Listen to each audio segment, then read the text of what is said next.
क्या अमेरिका डर गया है? क्या अमेरिका अकेला पड़ गया है? क्या अमेरिका डर के मारे ईरान पर हमले की तैयारी कर रहा है, ईरान को दबाने की कोशिश कर रहा है? अरब सागर तक पहुंच गई है अमेरिका की नौसेना, अमेरिका की नेवी अरब सागर तक पहुंच गई है, जिसकी वजह से टेंशन बढ़ गई है।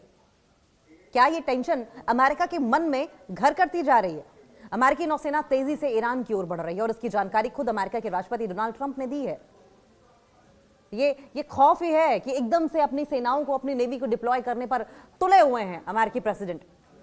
साउथ चाइना सी में यूएसएस अब्राहम लिंकन को तैनात किया गया। कैरियर स्ट्राइक ग्रुप के आज अरब सागर पहुंचने की सूचना भी मिली है, जिससे कि इस बात की आशंका जताई जा रही है कि क्या अमेरिका ईरान पर हमले की तैयारी कर रहा है, और क्या वाकई अमेरिका हमले के लिए तैयार भी है? क्योंकि मिडिल ईस्ट में कोई भी कंट्री अमेरिका का साथ नहीं दे रही है, कोई भी ईरान के खिलाफ खुलकर युद्ध में, जंग में शामिल होने की बात नहीं कर रही है। अमेरिका और ईरान में युद्ध की आशंका चरम पर है इस वक्त। क्या होगा क्या नहीं होगा किसी को पता नहीं। अमेरिकी नौसेना के एयरक्राफ्ट कैरियर युद्धपोत है ये, और पनडुब्बियां तेजी से ईरान की ओर बढ़ रही हैं। और इस बार अमेरिका की तैयारी कुछ ऐसी है जैसे कि पिछले साल ईरान पर हमले के दौरान किया गया था। इस बीच अमेरिकी राष्ट्रपति डोनाल्ड ट्रंप ने कहा है कि एक बड़ी सेना ईरान की ओर बढ़ रही है, लेकिन फिलहाल कुछ होता हुआ दिखाई नहीं दे रहा है। सोशल मीडिया पोस्ट दिखाई देते हैं, डोनाल्ड ट्रंप की बातें सुनाई देती हैं, एयरक्राफ्ट कैरियर पहुंचते हुए दिखाई देता है, मिलिट्री, नौसेना सब कुछ डिप्लॉय होते दिखाई देती है, लेकिन जंग दिखाई नहीं देती है। जंग पर कोई फैसला अमेरिका की ओर से दिखाई नहीं देता है, सिर्फ गीदड़ भभकी दिखाई देती है, बड़ी बड़ी बातें, हवाई बातें। लेकिन फिलहाल वास्तविकता के धरातल पर कुछ भी होता हुआ दिखाई नहीं दे रहा है। लेकिन बहुत करीब से नजर रखी जा रही है। अमेरिका नजर क्यों रख रहा है? क्योंकि कहीं ना कहीं ईरान के इन तीखे तेवरों से अमेरिका डरा हुआ है, और ऐसे में आशंका जताई जा रही है कि क्या अमेरिका ईरान पर हमले की जो तैयारी कर रहा है वो दिखावा है या सिर्फ पोस्चरिंग कर रहा है? सिर्फ पोस्चरिंग कर रहा है। और पोस्चरिंग से होगा क्या? ईरान का कुछ नहीं बिगड़ेगा, उल्टे अमेरिका की इमेज को झटका लगेगा, डैमेज होगी, सबटाज होगी। क्योंकि अगर बड़े बातें बड़ी बड़ी हो, ऊंची दुकान फीके पकवान वाली बात हो जाए तो ट्रंप का ही नुकसान है। ईरान की ओर से बढ़ रही अमेरिका की नौसेना ईरान की ओर की तरफ बढ़ा तो दी गई है। अमेरिकी नौसेना का USS Abraham Lincoln carrier strike group लगातार अरब सागर की ओर बढ़ रहा है। यह स्ट्राइक ग्रुप अभी तक साउथ चाइना सी में तैनात भी था। 20 जनवरी को USS Abraham Lincoln carrier strike group ने मलक्का जलडमरू मध्यस्थ को पास किया और हिंद महासागर में एंटर भी कर गया था।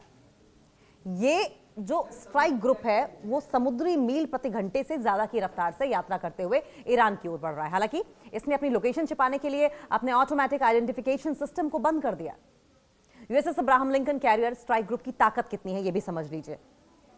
संभावना है कि USS Abraham Lincoln carrier strike group 23 जनवरी तक अरब सागर में एंटर कर सकता है, और इस कैरियर स्ट्राइक ग्रुप में कई पावरफुल, कई शक्तिशाली, डिस्ट्रॉय कर देने वाले डिस्ट्रॉयर्स हैं, विध्वंसक पोत हैं, परमाणु शक्ति संचालित पनडुब्बियां भी शामिल हैं, जो पूरे स्ट्राइक ग्रुप को पानी के अंदर से लेकर आसमान तक एक तरीके से सुरक्षा कवच मुहैया कराती हैं। USS Abraham Lincoln aircraft carrier पर 48 से 60 FA-18 लड़ाकू विमान तैनात हैं, और इनमें से हर एक विमान बिना एरियल रिफ्यूलिंग के 2300 किलोमीटर यानी कि 2300 किलोमीटर दूर तक के लक्ष्यों पर अटैक करने में भी कैपेबल है। अमेरिका की जितनी बड़ी तैयारी है, और सिर्फ तैयारी है, इससे यही पता चलता है कि उनका डर कितना बड़ा है, अमेरिका के अंदर खौफ कितना बड़ा है, अमेरिका की इनसिक्योरिटीज कितनी ज्यादा है। टॉम हॉक से लैक्स जो भी सबमरीन्स हैं वो भी ईरान के करीब पहुंचाने की कोशिश अमेरिका की ओर से की गई है। USS Abraham Lincoln carrier strike group में ओहियो क्लास पनडुब्बियां शामिल हैं। इन्हें SSGNS के नाम से भी जाना जाता है, जो पानी के नीचे मिसाइल डिपो के रूप में काम करती हैं। ओहियो क्लास पनडुब्बी 154 टॉम हॉक क्रूज मिसाइलों से लैस हैं। टॉम हॉक अमेरिका की लंबी दूरी की सबसोनिक क्रूज मिसाइल है। ये रेडार से बचते हुए बहुत कम ऊंचाई पर उड़कर सटीक लक्ष्य जैसे कि एयरबेस हो या बंकर हो, उन पर अटैक करती है। टॉम हॉक मिसाइल की मारक क्षमता 2500 किलोमीटर तक होती है। 2500 किलोमीटर। यह मिसाइल जीपीएस और उन्नत नेविगेशन से लैस होगी, जिससे कि इसका रास्ता बीच उड़ान में भी बदला जा सकता है। इजराइल को पैट्रियट की डिलीवरी जारी है।